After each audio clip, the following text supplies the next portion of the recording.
कर ले, क्या करें, हमारा तो सत्यानाश कर दिए इन्होंने। हम जगह जगह पे वाकई रो रहे हैं, हम करें तो करें क्या। ये बड़े लोग शाह महमूद कुरैशी जैसे, अख्तर डॉक्टर साहब से जैसे, हालांकि अख्तर डॉक्टर साहब का भाई मेरा दोस्त है, इधर सऊदी अरब में आया, हमने इकट्ठे हज किया, उनको हज कराया, एयरपोर्ट पे छोड़ के आए। हमारे से किसी के साथ कोई ऐसी बात नहीं थी, हमें तो बर्बाद कर दिया इन लोगों ने। और जो भट्टी बरादरी है वो बोलते हैं जी हमें ऐसे प्लाट रास आते हैं, हम क्या करें, हम खुदकशी कर लें। इंशाल्लाह भी ऐसा होगा, हम खुदकशी करेंगे अदालतों के बाहर, हाई कोर्ट के बाहर, क्योंकि हमारी कोई सुनवाई नहीं हुई। यही गम लगा के मेरे पास। अस्सलाम वालेकुम दोस्तों, आप देख रहे हैं Altaf Malik YouTube official channel. हमने जब ये चैनल अपना बनाया था तो उस चैनल के लिए हमने ये एक सोच हमने वो दी थी आवाम को, और कि भी हम हक और सच कहेंगे। हमारा चैनल जो है आवाम की आवाज़ बनेगा, दुखी दिलों का जो है वो सहारा बनेगा हमारा चैनल। और हमने कहा था कि भी हम हर जुल्म के ख़िलाफ़ जो है आवाज़ उठाएंगे, चाहे आगे वाली वो ताकत जुल्म करने वाला, चाहे कोई माफिया हो, चाहे बहुत बड़ी ताकत हो, चाहे वो कुछ भी हो, हम उसके ख़िलाफ़ जो है आवाज़ उठाएंगे। और हमारे चैनल ने आवाज़ भी उठाई है इसके ऊपर। और आज मैं एक ऐसे शख्स की कहानी आपके सामने जिन पर इतना जुल्म हुआ है, वो ओवरसीज़, वो पाकिस्तानी जो पाकिस्तान को जो है पाकिस्तान की हर वक्त हेल्प वो करते हैं, और पाकिस्तान उनके सहारे भी चल रहा है, जो पाकिस्तानी ओवरसीज़ हैं। और इमरान खान ने जो है आवाज़ उठाई है ओवरसीज़ के हवाले से, पहली बार जो है किसी सियासतदान ने जो है आवाज़ उठाई ओवरसीज़ जो पाकिस्तानी हैं उनके मसाइल के हवाले से। और ये आवाज़ भी इमरान खान ने उठाई कि उनके प्लाट पर जो है कब्ज़े किए जाते हैं पाकिस्तान में, और इस हवाले से उन्होंने कुछ इक़दामात भी किए हैं। आज ऐसे ही वो शख्स हमारे सामने मौजूद हैं, मोहम्मद कौसर अब्बास साहब, जिनका ताल्लुक़ मुल्तान से है, और उनके ऊपर भी जो है एक जालसाजी के वो ज़रिए उनकी रकबा जो है कुल जो है उसकी यानी 48 कनाल जो है उनकी वो ज़मीन है, उसको जो है मुख्तार आम के यानी जालसाजी के वो ज़रिए उसको बेचा गया है। और इस हवाले से जो है वो बहुत ही वो परेशान है, अदालतों के चक्कर वो काटे उन्होंने, और वो फिर यानी सऊदीया के अंदर वो रहते हैं, और सऊदीया में जो है अपना इधर से काम कर रहे हैं। और 1993 के अंदर वो सऊदीया के अंदर आए, उनको 28 साल कमोबेश हो गए हैं सऊदीया के अंदर। लेकिन सूरत हाल ये है कि जो उनकी ज़राई वो ज़मीन थी, और जो अब वो कमर्शल हो चुकी है 48 कनाल, तो उस पर जो है नाजायज़ वो कब्ज़ा किया गया है, जेलसाजी से उस पर कब्ज़ा किया गया है। और फिर वो थाने में भी उनके ख़िलाफ़ जो FIR हुई हैं, और उनके ख़िलाफ़ एंटी वो करप्शन के अंदर भी जो है वो हुई हैं। अब हम उनसे उसकी पूरी वो तफसीलात वो देते हैं कि भी वो क्या कहते हैं। जी कौसर अब्बास साहब, जो आपके साथ जुल्म हुआ है, जो आपकी ज़राई वो ज़मीन है उस पर कब्ज़ा हुआ है, उसके बारे में आप हमें जो है पूरी वो तफसील से हमें आप बताएँगे। सर मसला ये है कि हम दो भाई इधर सऊदी अरब में हैं। 1993 से पहले मेरा छोटा भाई था, और 1993 में मैं आया हूँ। उसके बाद हमारी ज़मीन ज़राई ज़मीन थी, वो जो हमारी वालदा के नाम थी, 48 कनाल ज़मीन थी हमारी वालदा के नाम, और भी थी, लेकिन कुछ जो हमारे नाम भी थी, हमारे बाबा ने हमारे नाम की हुई थी, वो सब के अपने अपने नाम हैं। उसके बाद जनाब इधर हम इतने सालों से कमा रहे हैं। हमारे एक उधर बहनोई साहब थे, उनको हमने इधर सऊदीया भी मंगवाया था, इधर हज उम्रा करवाया और वर्क वीज़े पे मंगवाया उसको। इधर वो रहा 2.5 साल के बाद वो वापस गया। वो हमारी कौमियत नहीं थी, वो दूसरी बरादरी थी, लेकिन बहनोई था, यानी मोहम्मद असगर ख़ान वालद गुल मोहम्मद ख़ान कौम खैरा, वो हमारी बरादरी का भी नहीं था। उसने जो इधर सऊदी अरब से गया, अपना सारा वीज़ा ख़त्म। अच्छा, आपका जो है मुल्तान वो कौन से इलाके से ताल्लुक़ है? आप पूरी अपनी वो तफसील जो है। थाना मखदूम रशीद है सर, मौज़ा मुला फ़कीर चाह महिवाल वाला, बुधला रोड पोल 18 कसी, बरलब सड़क के ऊपर ही हमारी ज़मीन है, और कॉर्नर में है। वो हमारी जायदाद है, हमारी वालदा के नाम थी, क्योंकि वो अनपढ़ थी, अभी 90 साल की उम्र हो चुकी है। हमारा बाबा जो थे वो भी उनसे भी बड़े थे, वो भी, लेकिन वो उधर ही रह रहे थे। इतने में हमारा बहनोई इधर सऊदी अरब से गया, उसने बोला ये ज़मीन कौन काश्त कर रहा है, तो हमारे बहनोई ने स्कीम बनाई कि ये जो ज़मीन कोई काश्त कर रहा है तो वो मैं काश्त करूँगा। मेरी वालदा ने बोला तुम्हारा छोटा भाई है वो काश्त कर रहा है, कहता है नहीं नहीं उनको मैं पैसे दे दूंगा, ये ज़मीन मैं काश्त करता हूँ। हमारी वालदा ने बोला ठीक है, दामाद था इस वजह से उसने उसको ज़मीन दे दी अपनी बीजने के लिए, काश्तकारी के लिए, क्योंकि हम 2 भाई इधर सऊदी अरब में थे। हमारा जो बड़ा भाई था वो गाँव पे बीमार ही रहता था, वो घर में ही था, उधर उसके छोटे छोटे बच्चे थे, वो मजदूरी पे जाता था, कभी कभार कोई और काम नहीं करता था। उसके बाद वो इधर से वो हमारा बहनोई साहब गया, उसने ये हमारी वालदा को बोला, उसने बोला ठीक है तू दामाद है तू ज़मीन काश्त कर ले। वो ज़मीन काश्त किया उसने, फिर उन्होंने अपने डंगर वगैरह भी अपने घर से लेके हमारे घर में आके बांध दिए, इधर ही सब कुछ हो रहा था, खाना पीना सब कुछ इधर। हमारी वालदा का शनाख्ती कार्ड उठाया गया हमारे घर से, यानी हमारी वालदा का शनाख्ती कार्ड हमारी बहन की वजह से उठाया, उसने उठाया और किसी को हमारी वालदा नहीं देती शनाख्ती कार्ड। शनाख्ती कार्ड उठा के हमारी बहन ने अपने खामद को दिया, वो जाके उसने कोई और औरत पेश करके उसने मुख्तियार आम ले लिया। मुख्तियार आम लेके फिर कुछ दिन दबा के नीचे रख के उसके बाद फिर उसी मुख्तियार नामे पे वो ज़मीन बेचने लगा। ज़मीन बेचने लगा, कोई इम्तियाज़ शाह था लक्कड़ मंडी मुल्तान का, उसके नाम कहने लगा। उसने जब वो रजिस्ट्री वगैरह सबको लिखी गई, पेश होने लगे तो इम्तियाज़ शाह था कोई, हमने नहीं देखा। उसने बोला कि मैंने कागजात देखे हैं, उसने बोला कि मैं उमाई की तरह जिसने बयान देने हैं रजिस्ट्रार के पास। तो वो हमारा जो बहनोई था असगर खान, उसने बोला नहीं नहीं मैं मुख्तियार आम हूँ, मैं बयान दूंगा। तो मुख्तियार उसने इम्तियाज़ शाह ने बोला नहीं मैं ऐसी ज़मीन नहीं लेता, मेरे पैसे वापस करो। पैसे वो कुछ ले चुका था पहले, अल्लाह बेहतर जाने कितने। उसके बाद उसने धमकी दे दी मैं अदालत में जाता हूँ, तूने फ्रॉड किया है, तो अगर ज़मीन बेचने वाली औरत खुद बयान देती है तो ठीक है, मैं मुख्तियार नामे पे नहीं लेता। तो वो डर के मारे उस इम्तियाज़ शाह ने जाके वाक़े को केस कर दिया, उसकी एप्लीकेशन अंदर दी। इसके डर के मारे में वो जो हमारा बहनोई है उसने बोला ठीक है तुझे पैसे देता हूँ। उसके बाद दूसरी भट्टी बरादरी थी, वो उम्मूमन उनका काम यही है कि वो प्लाट वगैरह लेते हैं और आगे प्लाट वो जो है जो इमरान खान कहते हैं कि अभी मुल्क के अंदर तो कब्ज़ा माफिया है, तो वही आप कहना चाहते हैं कि वो कब्ज़ा माफिया है? वो बिल्कुल कब्ज़ा माफिया है जनाब। जो भट्टी साहब भट्टी हैं, जो भट्टी बरादरी है, उनके सपोर्ट शाह महमूद कुरैशी कर रहा है। मैं शरेआम बोल रहा हूँ, इसमें कोई रुकावट नहीं है। मलिक डॉक्टर अख्तर हुसैन अराई साहब वो उनकी सपोर्ट करते हैं, इनके बैनर लगे हुए थे, हम उनके सपोर्टर हैं। वो भट्टी बरादरान जो हैं उनका कारोबार यही है, प्लाट लेके बेचना। फिर उन्होंने ये भी बोला, किसी ने बोला यार तुमने माई के साथ फ्रॉड किया है, वो कहता है ऐसे प्लाट हमें रास आते हैं, ये बात भी उन्होंने खुद बोली थी। उसके बाद जो है ना वो मेरे ख्याल में उन्होंने ज़मीन नहीं ली, वो बात पहले हो रही थी इम्तियाज़ शाह वाली, तो उसने ज़मीन नहीं ली। फिर इन्होंने भट्टियों से पैसे लेके, वो हमारे बहनोई ने भट्टियों से पैसे लेके उसने वो उधर इम्तियाज़ शाह को दिए।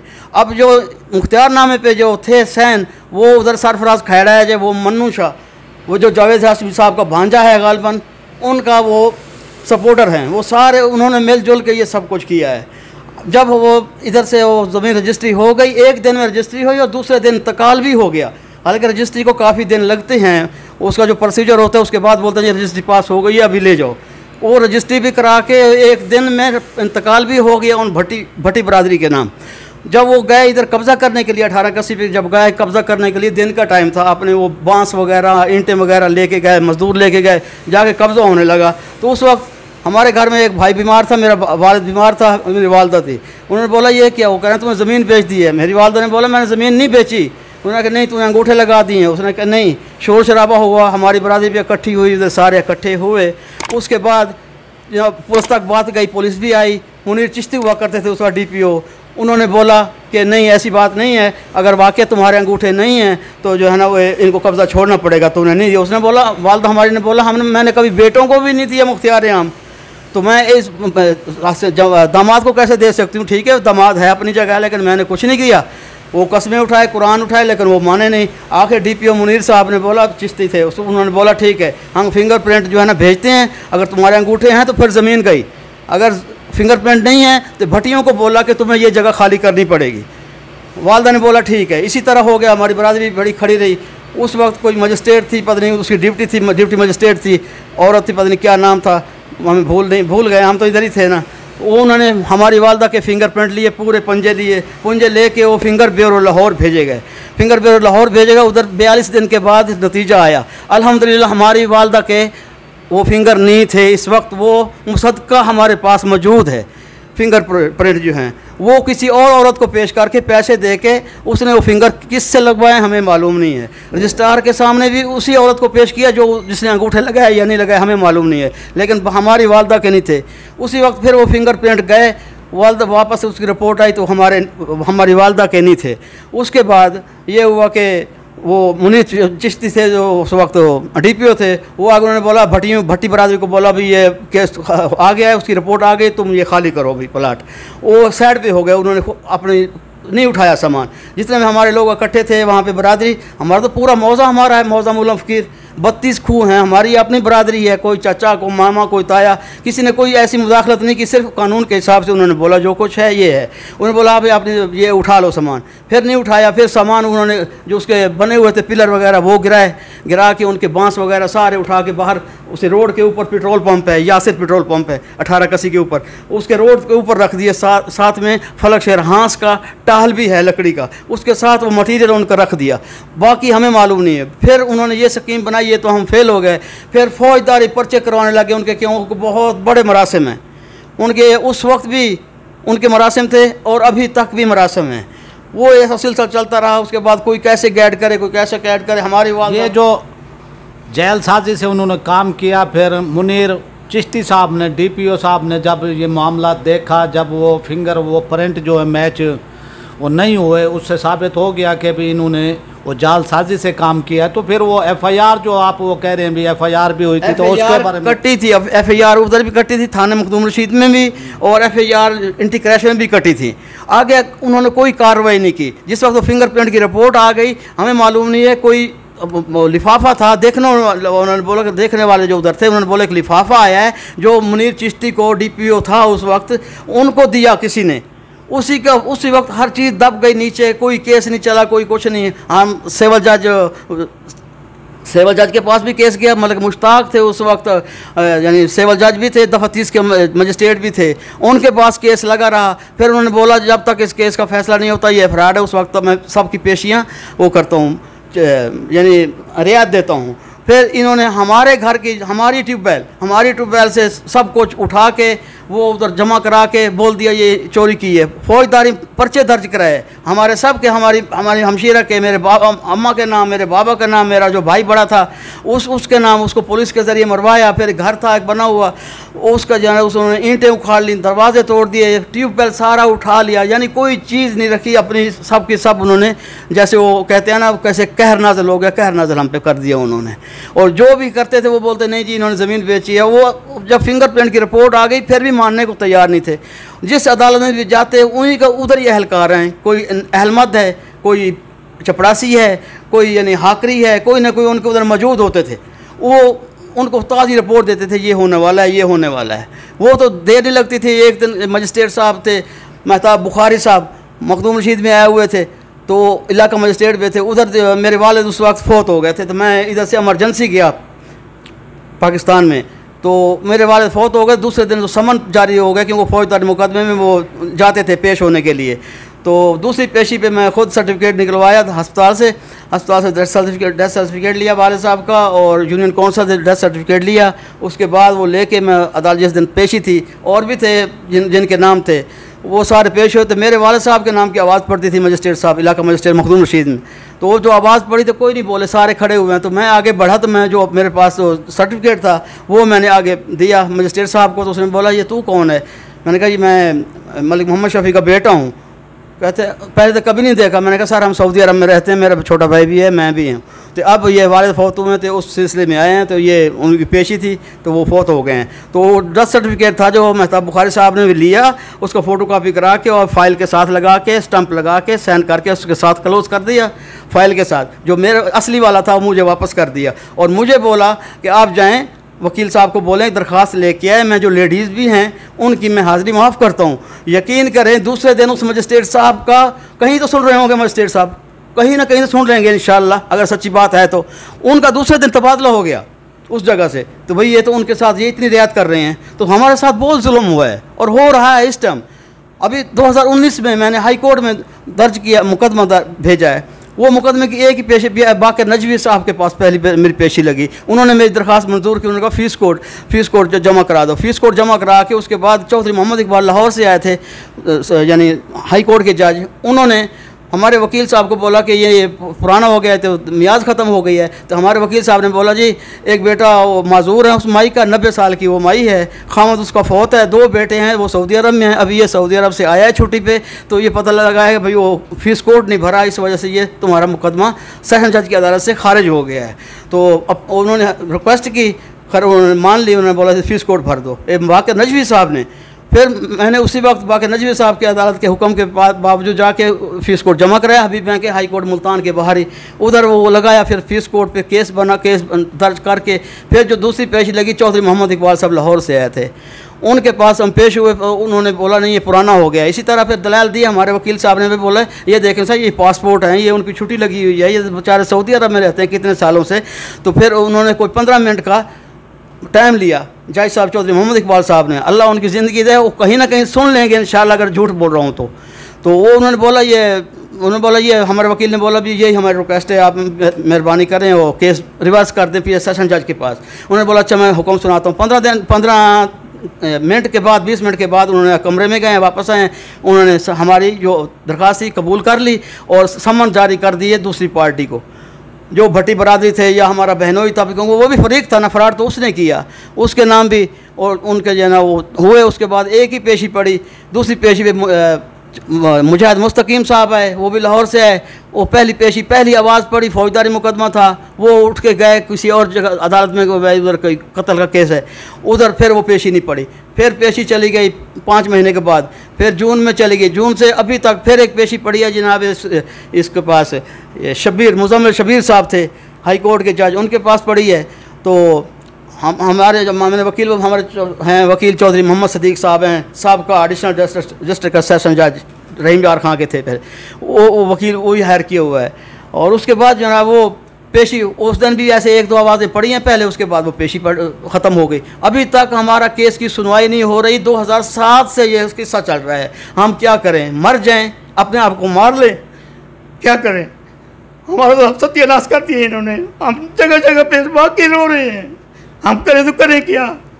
ये बड़े लोग शाह महमूद कुरैशी जैसे, अख्तर डॉक्टर साहब से जैसे, हालांकि अख्तर डॉक्टर साहब का भाई मेरा दोस्त है, इधर सऊदी अरब में आया, हमने इकट्ठे हज किया, उनको हज कराया, एयरपोर्ट पे छोड़ के आए।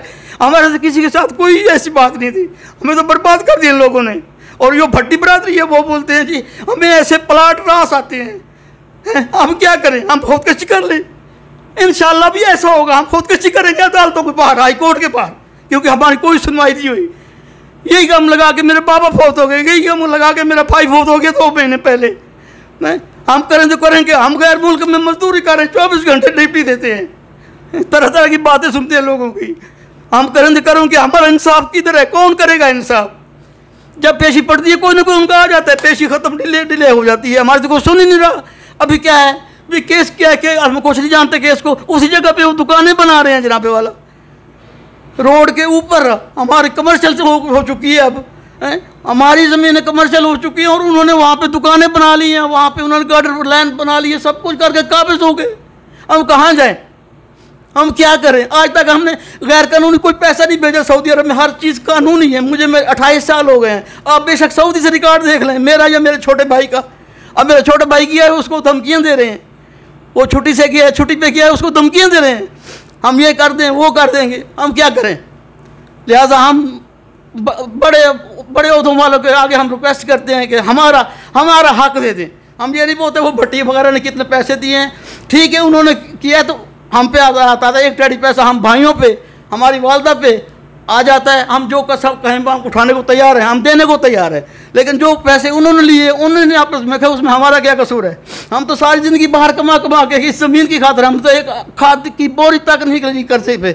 हम खाद की बोरी लेने ज़मीन के, हमने ज़मीन हमारी माँ है, हमने ज़मीन का मंदा नहीं मांगा, लेकिन लोगों ने हमें बर्बाद करके रख दिया है। आज एक मकान का छोटा सा किचन नहीं बनता जनाबे वाला, और मैंने इतने ट्यूबवेल पे पैसे लगाए अपने हक हलाल के, जो इधर 24 घंटे ड्यूटी। मैं ड्राइवर हूँ, फैमिली ड्राइवर हूँ जनाबे वाला हैं।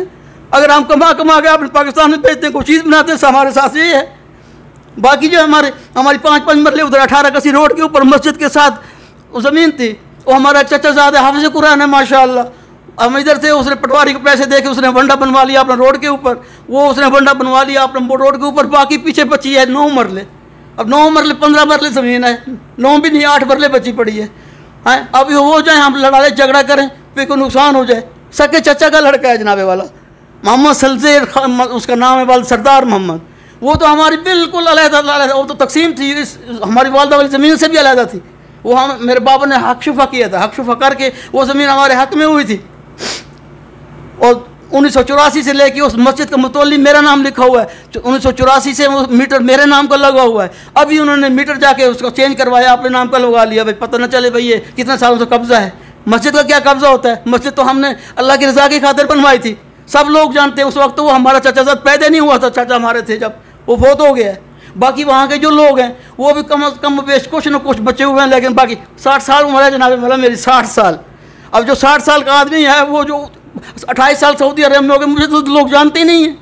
मैं जब जाता हूँ पाकिस्तान छुट्टी पे 2 साल के बाद जाता हूँ, अभी मुझे 2 साल हो गए हैं।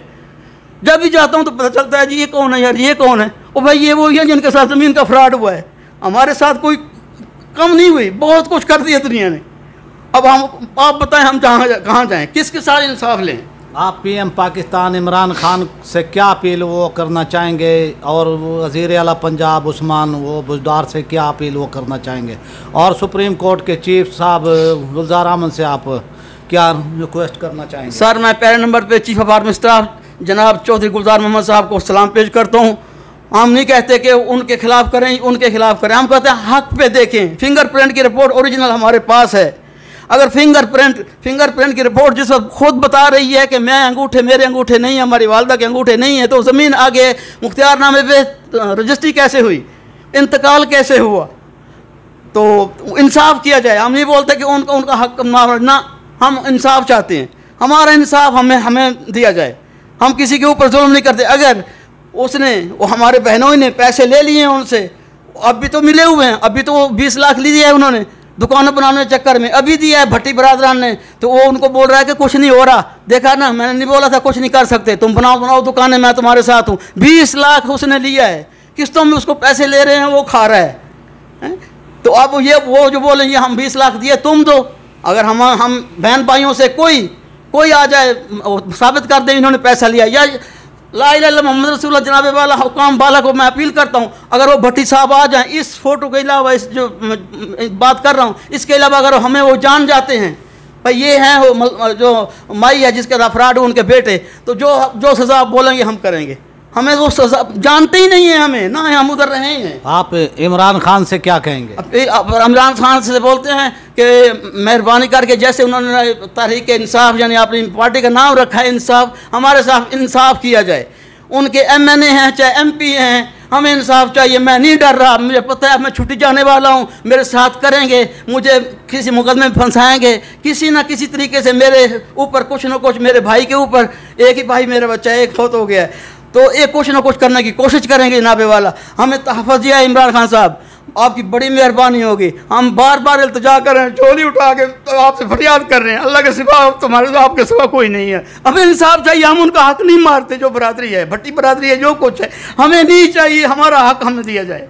बस ये रिक्वेस्ट है जनाब वाला, मेरी मेहरबानी, शुक्रिया जी। वो जनाब हमारी रिक्वेस्ट है इमरान खान से, क्योंकि वो तब्दीली के नाम पर, और उन्होंने पहली बार जो है ये आवाज़ उठाई थी कि भाई जो है ओवरसीज़ पाकिस्तानियों के हक़ में, और उन्होंने ये भी कहा था कि वो बाहर रहते हैं, अपनी जमा पूंजी पाकिस्तान वो भेजते हैं, फिर वो उस जमा पूंजी से कोई प्लाट लेते हैं, कोई ज़मीन वो ख़रीदते हैं, लेकिन वहाँ पाकिस्तान में रहने वाले फिर जो है कब्ज़ा माफिया जो हैं वो उन पर, वो प्लाटों पर वो कब्ज़ा वो कर देते हैं। यही ये कहानी कौसर अब्बास साहब की है जो मुल्तान के रिहायशी हैं, और इनकी दुख भरी ये कहानी इन्होंने जमा पूंजी वो करके जो है अपना वो ज़मीन के हवाले से जो है ये किया है उन्होंने, पटिशन हाई कोर्ट नंबर जो है वो, और इन्होंने जो है वो अपना हाई कोर्ट के अंदर भी इनकी जो है वो पटिशन वो दायर है, और अभी तक उसकी समाअत वो नहीं हो रही। और जो है हम उम्मीद वो करेंगे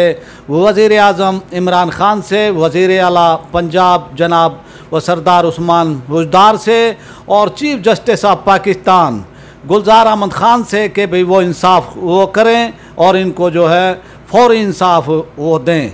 और आपसे भी रिक्वेस्ट है कि इस वीडियो को जो है, जो जुल्म के ख़िलाफ़ जो है हमारे साथ यानी वो शामिल होना चाहता है, तो आपका फ़र्ज़ है इस वीडियो को जो है ज़्यादा से ज़्यादा वायरल करें, ज़्यादा से ज़्यादा शेयर करें, ताकि जो जालिम हैं, जिन्होंने कब्ज़ा किया हुआ है, जो कब्ज़ा माफिया है, उनका कातिया पाचा हो, उनके ख़िलाफ़ जो एक भरपूर आवाज़ उठे और ये आवाज़ जो है इमरान खान तक पहुँचे, चीफ जस्टिस ऑफ पाकिस्तान तक पहुँचे, वज़ीर आला पंजाब जो है उस सरदार उस्मान हुजदार तक पहुँचे। आपसे रिक्वेस्ट, जिन्होंने मेरे चैनल को सब्सक्राइब नहीं किया वो मेरे चैनल को वो सब्सक्राइब कर लें।